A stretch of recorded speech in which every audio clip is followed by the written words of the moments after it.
Hello, everyone, and welcome to week 5 and 6 of my fall-ish writing workshop series.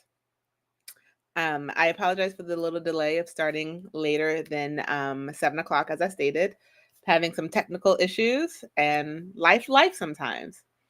But I'm your host, Andrea Rose Washington, and I hope you guys are having so much fun with this course because I am. So, let's get into the reason you're here. The Fallish Writing Workshop, weeks 5 and 6. So, as we've always done, before we get started, let's go ahead and review what we've already accomplished in this time. We have gone through weeks 1 through 4. So that means we've done introduction and goal setting, plot and structure, character development, and setting and world building. And with all of that, you should have pretty much your draft built. Because the plot and structure, remember, that's your bones. The character development, that's your nervous system. And the setting and world building, that's like the makeup, that's the skin. That's what like people makes it look pretty. But now we're going to work on the vocal cords of your story. The voice of your story. How does your story sound? And then I'm also going to go ahead and go into week 6 as well because I missed last week. I apologize, which is your dialogue and pacing. And these two sort of go hand in hand. So let's get into it. So if you let's go to what your homework was from week 4. You were supposed to complete a detailed setting outline and write a scene featuring a setting in your book. So hopefully you guys are doing this week by week as you're rewatching this, or if you're watching it live, and that's great. But if you're doing this, if you're watching this pre-recorded video, then I hope that you are doing this week by week. It's supposed to be taken over a couple of days. It is not supposed to be something that you do in one day or within a week. This is meant to make you think about it. And you shouldn't move on to the next week until you finish the previous week's homework because they all build upon each other. So today we are in week 5. Well, part of today is week 5. And we're talking about POV and voice. Now, for all of my fan fiction people out there, you know what POV stands for. Whose point of view are we listening to? Are we reading? Are we engaging in as we're reading the story? Is it yours, mine, or theirs? What are we talking about? So this session's focus is about choosing the right point of view for your story, developing a consistent narrative voice, and then we'll go into Q&A session and homework if you guys have any questions. So going into choosing the right point of view. Understanding your point of view. Point of view, for me, is very fickle. So not really fickle. No, that's not the word. It is a very interesting but pivotal point of your story. Because the moment you start writing a story in whatever point of view you have it as, you have to keep it that way through everything. And as someone who has a book in both, I have one book that is first person, and then I have a book that is third person. And once you get your brain sort of in writing in a certain point of view, it is very hard to switch to another point of view. And so you might find all of your work is written in one point of view. So finding your point of view for your book is very important. And there are different types. For those who don't know, you have the first person point of view, second person point of view, third person limited, or the omnipresent third person. For the most part, you don't really see a lot of second person point of views. Those are when, like, again, for my fan fiction people, that's when it's like the reader. You're reading it as you are the character. You is is used a lot. So it's like you'll read a line that says, "You opened the door. You opened the car door and sat down. You walked into the building. They blasted you with their fireball," or whatever. Most books are not written in second point of view. Most books are written either first person or third person. I normally see more third person than first person because then you like to see different people's point of view. But it's sort of up to you. First person is when everything is, I couldn't believe that happened. I forgot my papers at home and my boss was mad at me. That is first person. Third person is, she couldn't understand why they were mad at her. That's third person limited. And then you have sort of the omnipresent, like where you're just sort of outside looking in. And it's more, it'll something be like, I'm trying to figure out. I had an example, but I don't know if I like the example anymore. But anyway, it'll be like she thought of her childhood while miles away, her brother was struggling to survive. That seems more. That's like more like outside looking in. And third person limited, you sort of are with them as is going on. So it's the main character's point of view, but you're reading it from third person, but you're reading it as like the character is learning their stories. And so you are following that character's specific thoughts and feelings while having a broader sense of the entire story. But third person omnipresent, you have like a godlike perspective and you can see multiple characters' point of views instead of just sort of like limited what's going on with the main character. First person is somewhat of my favorite. I just like writing in first person. There's no right or wrong answer. There's some people who hate reading first person. There's some people who hate reading third person. It's just really up to you and what you like and feel comfortable writing. But one first person, it gives you more of an intimate experience with the main character because it's almost like you are the person. Like I feel like I'm going through this with you. You're feeling the emotions as the character is feeling the emotions. A second person, it just sort of makes you feel like you're a part of the story in a different way. So there's nothing wrong with any point of view that you are dealing with, that you're going in, that you want to use. Just know that whatever point of view you're doing, it needs to fit the story that you're telling. And that leads us into the third part of how to choose the right point of view. Because you need to figure out what your story needs as you are writing, as you're planning out this book. Will the story be better told in first person? Will your readers connect better with your main character if it's told in first person? Or do you have a story that filters in a lot of different main characters?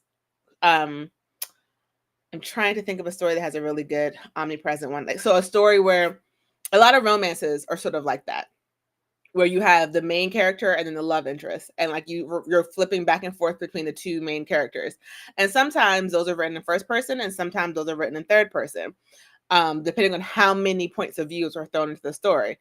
So sometimes if you're following 3 to 4 different storylines in a book, a lot of times it would be third person limited or third person omnipresent versus first person, because it's sort of hard to connect with them in that intimate personal experience of first person if you have to follow 5 or 6 different main stories to figure out what's going on in the book.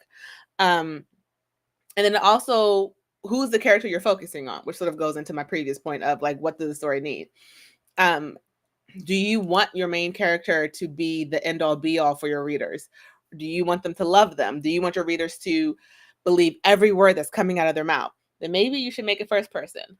But again, it's your story. So however you need to tell the story, you got to make sure as you are starting to write, you are figuring out the point of view you want to say.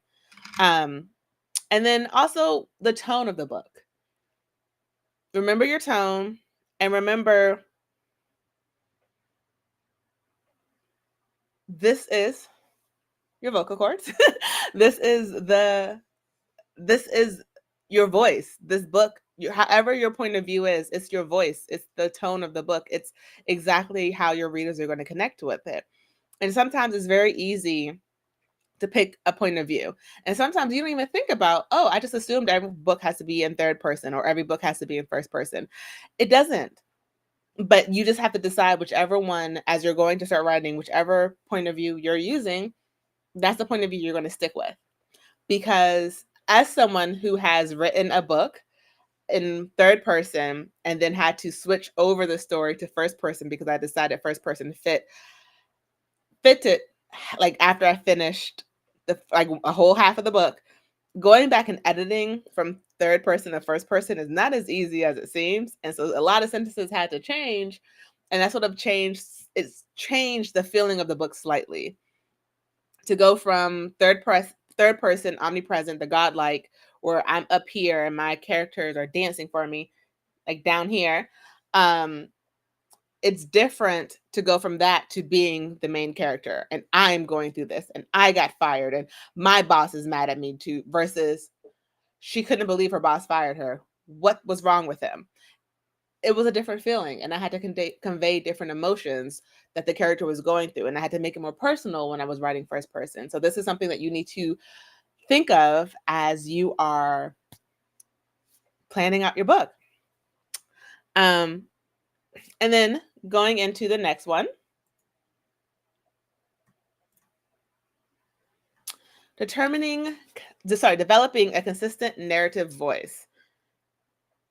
And that sort of refers to what is a narrative voice for people who don't know, character versus author voice. An example of this would character versus author voice is if someone reads for me personally, if a reader reads my book, each book is its own little world and they can read as the characters. They're reading it as my characters. They're not reading, oh, I know Andrea Rose Washington wrote this book. No, they're not saying that. They are like, this is Olivia London's story. I know this. This is how Olivia London speaks. Versus this is sort of like a generic way I'm writing a book.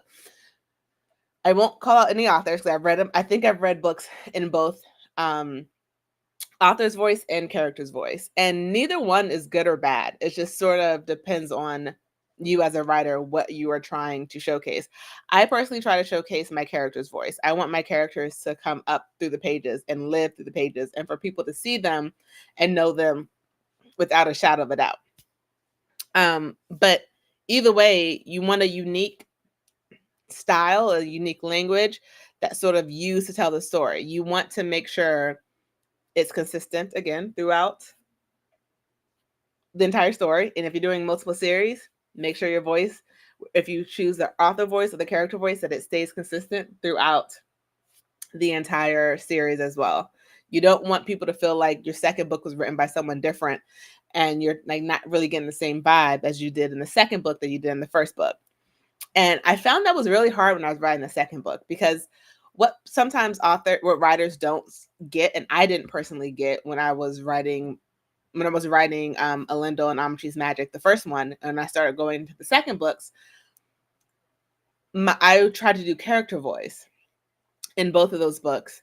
But it was also really hard because I grew as like a writer in writing those stories. And so I wasn't the same person I was when I wrote the first Elendil, when I wrote the second. I had gone through so much more. And so I was almost switching it to an author voice when it was like, nope, I had to stop myself, check myself, and make sure I was going back to my character voice. Because even though I was growing as a writer and I wanted to tell the story from my point of view, because I ended up going through something very similar as my character did, I could not let that be the lens I was told the story through. So you gotta make sure you're doing the right voice. And then also finding the right voice for your story. So for Amatri's Magic, my main character is a product of the foster home system. I personally have never been in the foster home system, but I have had close friends who have lived in it, and I've had friends who have gone through both good and bad experiences with the foster home system. And so I personally went with the voice of someone who had a good experience. Not the best experience, but someone who had a more um, positive outlook after the end of their time with this in that system. And I stuck to that. And she had a little bit of Olivia London is a guarded and sort of jaded person because of her experience. Even though she had a relatively good experience, she is not as trusting. She trusts some people who have proven to her that she can trust them. But I couldn't make her a bubbly character with that backstory. So I had to make sure her voice matched her experiences. So she is more closed off because of the life that she had. She is wary of other people, of people saying, coming in and holding their hands out and say, take whatever you want because we love you and we care for you and we want the best for you. And for Olivia, that's like, I don't know what you're talking about.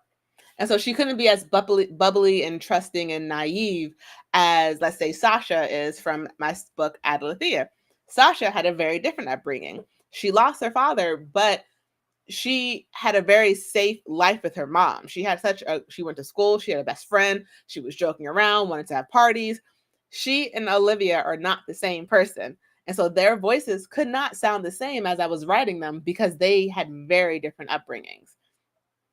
And so I had to keep that in mind as I was writing Olivia, that she's not Sasha. She can't sound like Sasha. So the voice of Sasha was perfect for Adelathea. How I wrote her, how I envisioned her, how her backstory shaped how her voice was a lot different than how Olivia London's history shaped her voice. And so that's something you have to remember. And then last thing on this one, before I go to questions, is be consistent. You got to be consistent. You cannot. One of the things about writing, I'll go into a little story about myself. The first book I wrote it like a fan fiction. And whew, if y'all could read the first draft of Adelathea when it was called The Veiled Truth, if y'all could read those first couple of chapters, I wrote that like a fan fiction. And that means every single chapter was different because I was growing as I was writing each chapter. And so I didn't quite know what I was saying. And I had new ideas and I wanted them to grow. And I wasn't going back and fixing the earlier chapters to match where she was in chapter 10. But in chapter 1, she was a whole different person. It was not consistent. And my editor looked at me and she was like, no, you're not publishing this, no. Go and fix. She had a laundry list. I had to go back with my tail between my legs, walk back to my desk and fix all of these red lines. When I say it was red, if this was being a graded paper, I would have had an F. Because nothing in that story, the voice of my main character, of all the characters, none of them were consistent. If I wrote a cop to be a no-nonsense hard ass, he could not then go around and be a jokester in another chapter just because I wanted him to flirt with someone. No, that's not how that works. I had to keep his voice, how he spoke, how he talked, consistent. So consistency is key. And so I am going into the next section.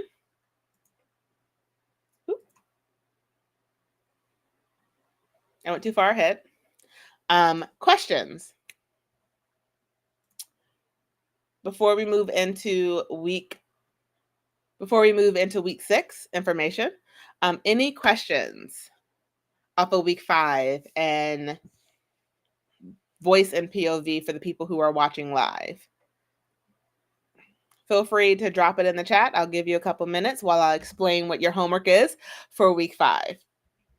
And don't worry, you have 2 weeks to complete this. 2 weeks. To complete week 5 and week 6 homework, because we will not be meeting next week. We will be meeting again on the 22nd of October.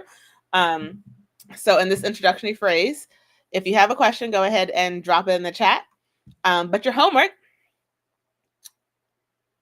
is to take a scene that you've already written from weeks 1 through 4, one of those scenes or settings or something like that, and write it in a different point of view. I specifically suggest writing it in first person and then writing it in third person omnipresent, because those are vastly different from each other. Third person limited and third person is somewhat similar to first person in the sense where it's still from the main character's point of view. It's just sort of he said versus I said. And omnipresent is more like a godlike view, bird's eye view. I don't know why I keep doing the hand motion when I do that, but hopefully you guys like it. So write a scene or a short passage and make it either first person, so write it in first person and write it in third person omnipresent.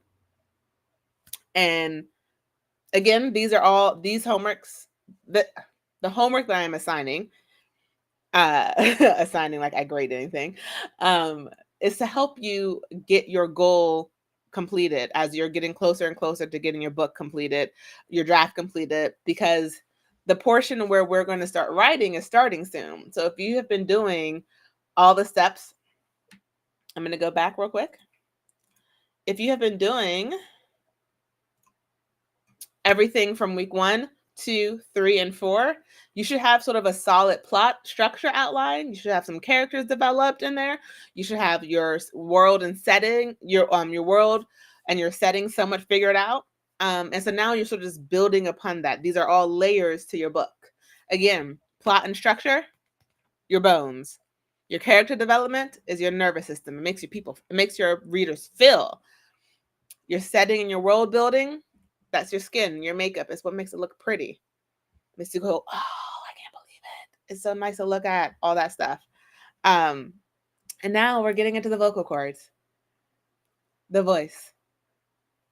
So make sure as you're writing these scenes that you are sort of focusing on which one sort of fits better for your story. Is it first person? Is it third person? And heck, you might even like shock me and say a second person. And another example for second person is like those books where it's like complete, like you are completing your own story or you figure out your own story. And like as you're reading it, then like it's like if you want them to go left, go to page 35. If you want them to go right, go to page 60. It's like that type of book. So we've all seen a second person POV. But it's very, very rare to see it in like normal fantasy, sci-fi like series. Not impossible. So if that's the vision for your story and you're like, I'm writing this as a second person point of view type book, I will never yuck anyone's yum, in the words of my friend. So, okay, well, I'm going to take the overlay off because we are now going into the second part of today's session. Because unfortunately last week I was not able to go to have this class for week 5 last week. So we are cramming in week 5 and week 6 in this 1 week. So if you only want to do 1 week at a time, you can stop here and then you can come back at minute like 25 and you can start week 6. And week 6, everyone, thank you for joining. If you're staying or if you're coming back, week 6 is about dialogue and pacing. And as you can tell by the way that I'm speaking, that's about what actually comes out of your mouth. So it's not about how you sound now, it's about what you're actually saying. So let's get into it. The focus for this session is crafting realistic dialogue, managing the pacing of your novel, and balancing dialogue and action. There are 3 focuses. Yes. And let's go ahead and dive right in. Thank you for the people who are staying around because we're going to have some fun today. So the purpose of dialogue. you're telling your readers what is going on, and they're listening to the conversations and they're learning. It's more than to just fill the space. It needs to reveal characters, and it needs to move the plot forward. It pushes the plot. I know, as a writer, it would be so much easier if I could just write everything as like from the omnipresent outside looking in. Sometimes the hardest part of writing is like figuring out what all my characters are saying to each other. I suck at flirting. And so sometimes having to write my characters flirting is just like, I have no idea what a guy would actually say that would work, or what does my girl say to him? Like, I don't know. But that is where dialogue comes in. It's what makes the story the story. And you want to have a strong dialogue. You want to have a story that people love if you read a Kindle and then you can go and you see when people highlight a line that someone says, it's just so beautiful. That is what you want with dialogue. You want people to fall in love with the words that are coming out of your character's mouth and essentially coming from your brain. And you want to make sure it sounds real. The funniest thing for me is that your dialogue, while you're actually speaking it, is what your characters are speaking, should not sound like you're actually talking, which is the weirdest thing in my brain because I like to write like I talk. That is grammatically incorrect. So it's finding that balance between real life and does it work? So, I didn't go forward. I got excited talking. I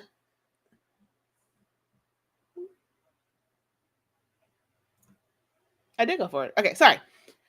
I skipped one. Crafting realistic dialogue. The purpose of dialogue. Oh, yes. Okay, I'm sorry. We're getting into it. Tips for writing effective dialogue. When you're writing your character development, when you've decided on your characters, when I figured out Sasha, I knew Sasha had the voice of a 16-year-old girl who had not experienced any true hardship in her life except her father's death. That is a hardship. That is a real hardship. But when I'm saying, like, she has never experienced homelessness, she has never been really truly lied to. She is essentially an essential normal 16-year-old girl who lives on her family's farm, who goes to school, who has a best friend, who lies to her mom about wanting to throw a party. That is who Sasha is. So her voice and dialogue reflect that about her. She's not wise about above her years. She doesn't have the intellect of a PhD physicist, so she can't talk like one. So it's making sure her dialogue always fits, because then there are moments where she's talking to people who are smarter than her, who have more of a distinct way of speaking, and it has to be different than Sasha. So in Amatry's Magic, it takes place in DC. Not everyone is from DC, but let's say if I had a character in there who was from the South, the way that they speak, their dialogue would be slightly different than Olivia's. And so while I am not from the South, I would have to make sure that whoever the character is Olivia is talking to, that while Olivia's vernacular and dialogue stays DC true, DMV true as a DMV native, the other character has to stay true to them. So dialogue is it's not like point of view in the sense of if you're going to pick first person or third person, the entire story is in first person or third person. Dialogue varies. It varies on the character. Think of Remy LeBeau from X-Men. He has a southern drawl from New Orleans, Louisiana.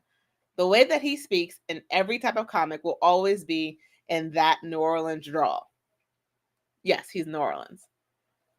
If I'm wrong, I'm sorry. But that's not the same thing as Scott Summers. Scott Summers is never going to speak like Remy. So that is something you have to sort of keep in your mind when you're thinking of dialogue. Also, having subtext. Speaking in half truths, avoiding certain topics, lying. Subtext add to your dialogue as well. You don't just want a strict hello, hi, how are you doing? I'm well. How are you doing? I'm good, thank you. Add a little bit more to it. Fluff it a bit. You want to add, if your two characters are mad at each other, don't just say I'm mad at you. Have them huff. Like, oh, I'm doing well. I saw that you went out last night with X, Y, and Z. Oh, yeah, I did. I didn't think it would be a problem. Like, oh, well, I'm not saying it was a problem. I'm just saying I know what you did. Like, though a little, she's not coming out and saying that she's annoyed that she wasn't invited or she was annoyed that the person went out with someone that they don't like. But it's having that the little subtext under there. Instead of saying, I don't trust you, they'll say, I'm not sure if that's the whole story. I'm not sure if you're telling me the whole story.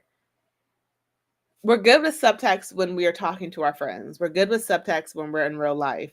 But sometimes when you're writing dialogue, we always sort of forget that and we just sort of get straight to the point. But subtext is very important to dialogue and you can't forget it because, again, that first draft of Adalithea, which is called The Veiled Truth, there was no subtext. There was none of that. The dialogue was dry and I got an F. I'm trying to save you from that. And one thing to avoid also is info overload. Overload. I don't know why that was hard to say. I'm so sorry. Think of them as misplaced monologues. Monologues, characters having great monologues are good. But then sometimes you have a time where instead of just sort of letting things organically happen in that chapter, you just tell everyone all the information at once. And instead of, and I have done this. I have done this where you have the character looking in the mirror, it's like, oh, I'm not much to look at. I have long blonde hair, black eyes, a pointed nose, a cupid bow's lip. I have all, like, you basically have them explain all of this instead of it just being something that can come up naturally in the story. Don't info dump. Don't don't have a misplaced monologue. Break it up over a couple conversations. Break it up over a couple chapters if it's not needed for the reader to have all the information at that for the first point of meeting the character. Let it be organic. Let there be interruptions and pauses. I have a friend who she and I talk over each other all the time. And it's annoying to both of us that we do this to each other. And that's natural. It's natural for people to talk over each other. Conversation isn't always polite. Conversation doesn't always follow the rules. So dialogue shouldn't either.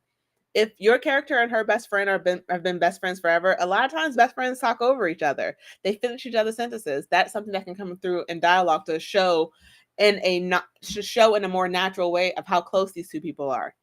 Or cutting people off because you don't want to hear your coworker speaking, that's another way of showing a different type of relationship without having to explain, I don't like this person. But if you keep having one character cut off another character and the other character is like, I'm trying to explain, like, oh no, I got it. I don't need you to explain anything to me.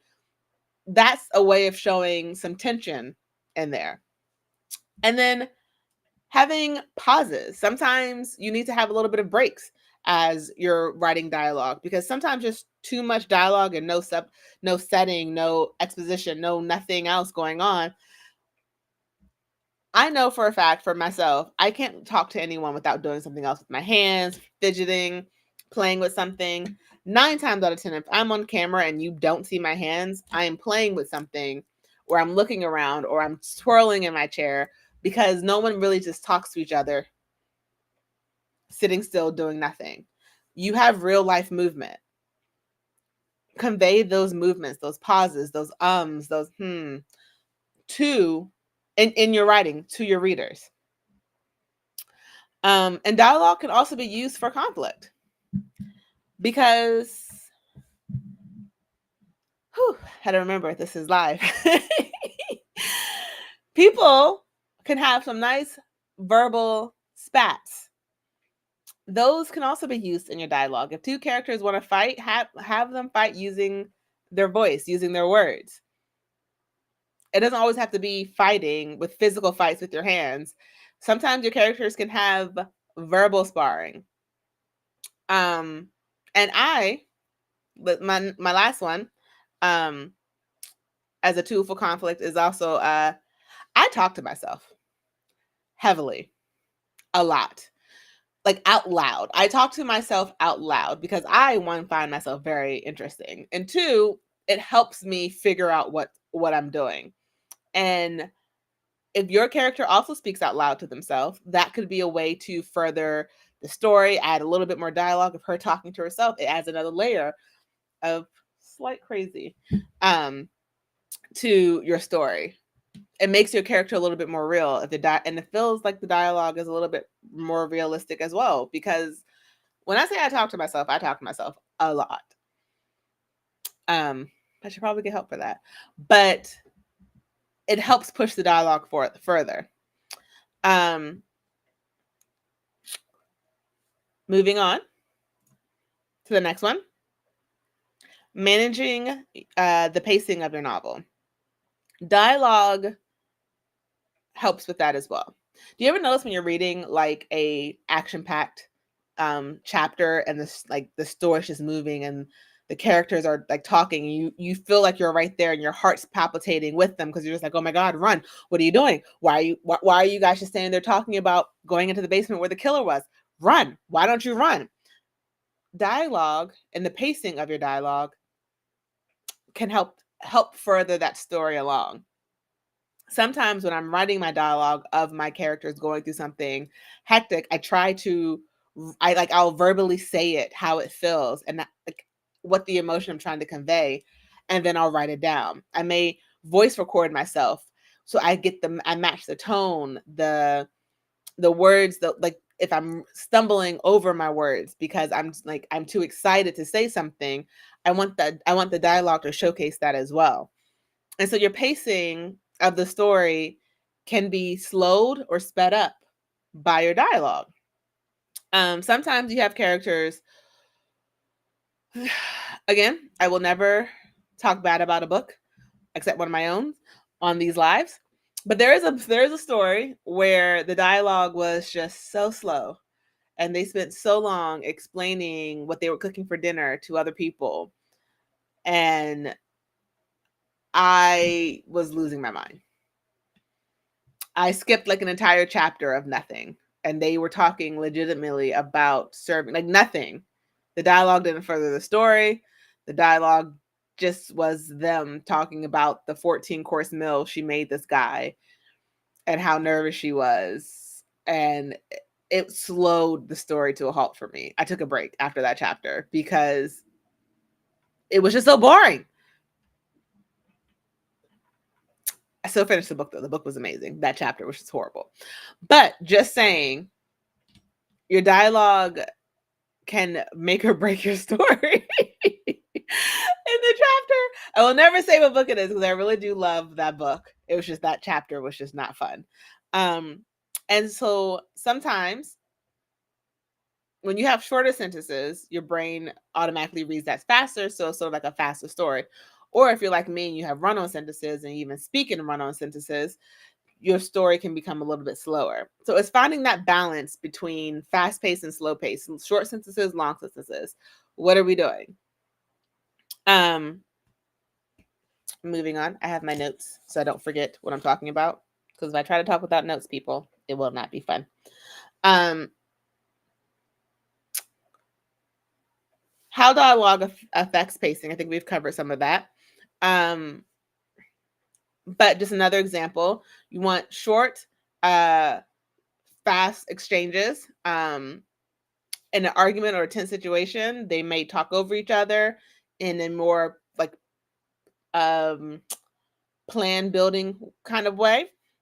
For slow pace, it's a little bit more of an emotional connection. They may pause, may be scared, may be like, I don't know if I can say that. I'm not sure, I'm more nervous.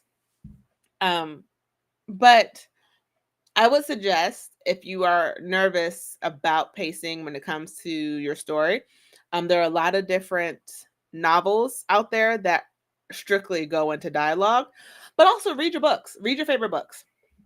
Read your favorite books, find your favorite scenes, and figure out what the pacing is from those stories. I sometimes read, I'll read like a crime novel, because their pacing when they're like chasing the killer is always fast paced, and so I'll read those and sort of get a feel for that.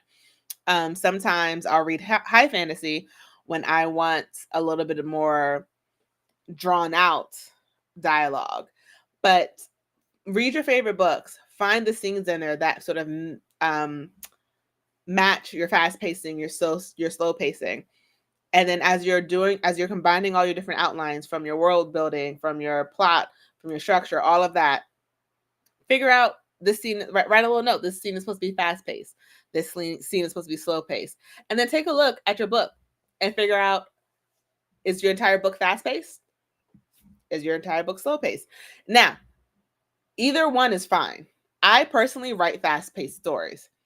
My stories are meant to be read in about 2 to 3 hours. They're supposed to be quick, like plane books, a book you can read on the plane.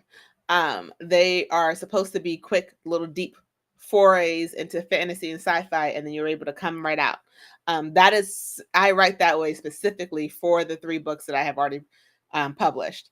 That might not be you. So if you read my stories are sort of fast paced. Everything's sort of moving along like that. But if in one of my author friends' books, hers is more slow paced. And so it's, get a feel for that type of dialogue. Get a feel for how that pacing works. Do you like that pacing? Or have you always wanted to write slow pacing? You're not good at it. Maybe take a scene that you've written fast paced, like a chapter, and then see if you can spread it out. One of the things that I sometimes do is I'll take my outline from I always start with like sometimes a 1-page outline, and then I'll build it out into a 2-page outline. And I'll take that 2-page outline and I'll build it out into a 3-page or 4-page, 5-page outline to figure out, am I just rushing through the story, or what else could I add in here? What else do I need to say for the story to become, for the story to be what it is? So yes, hopefully I answered the question I created myself. Moving on to the next one, balancing dialogue and action. Dialogue versus action. I feel like I've maybe said this earlier, but dialogue and action sort of go hand in hand for me. But when you're building up the action scenes, you want your dialogue to match. So if your characters are running through the woods for their life, they may not be having full intellectual conversations. So your dialogue can't be that. But also, I had a scene in Elendil where it was just like 2 full pages of dialogue and nothing else happened.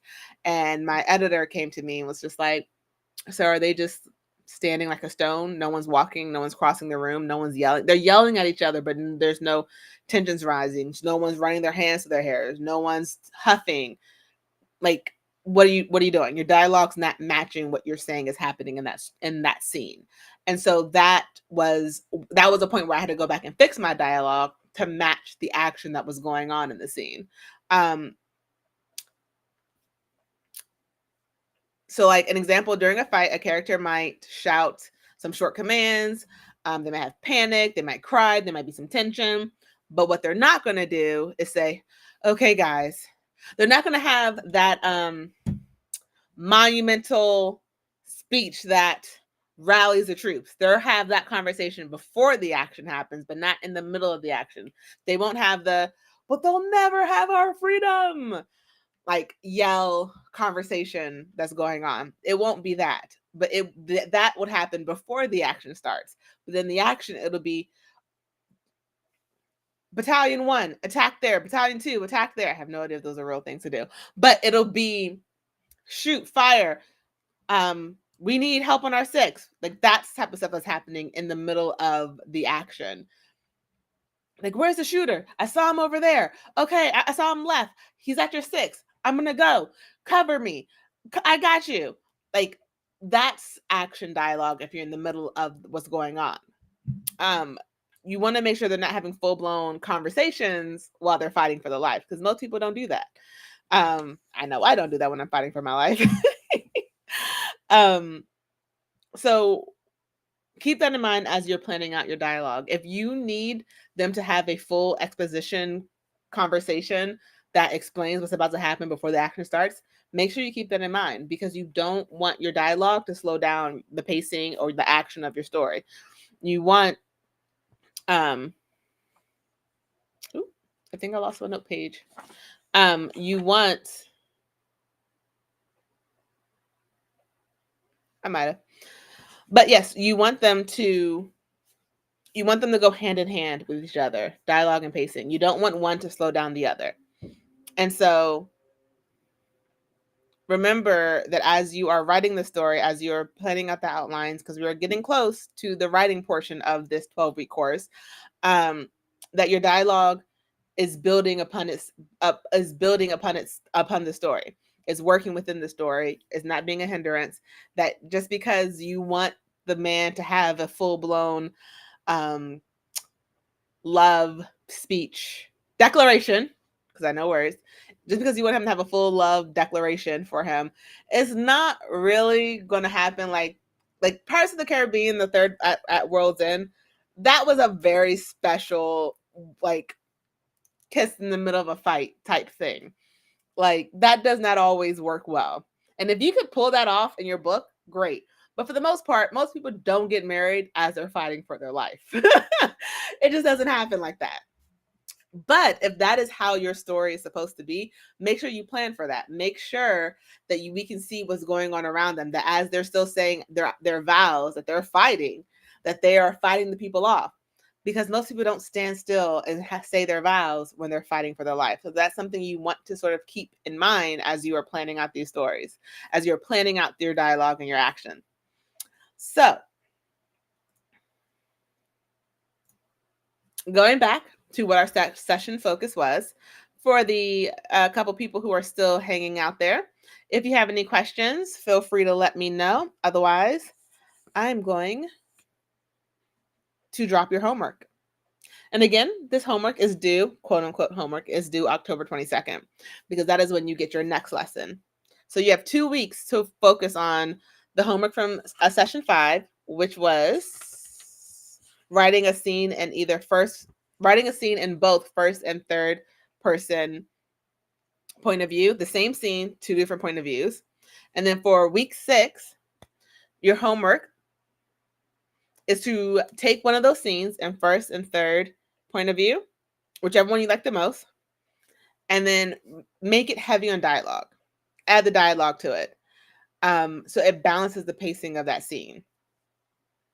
You want it to sort of be, if you're going to write like an action scene or a negotiation, a heartfelt conversation or not, you want that scene to match. You want the dialogue to match. So first, figure out if you're doing point of view, because that also affects your dialogue. Point of view does affect your dialogue. So figure out your point of view first, and then go ahead and do the dialogue homework.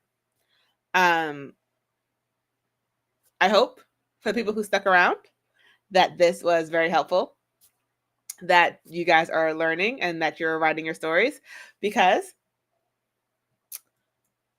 I'm going back. Sorry, one moment. Un momento.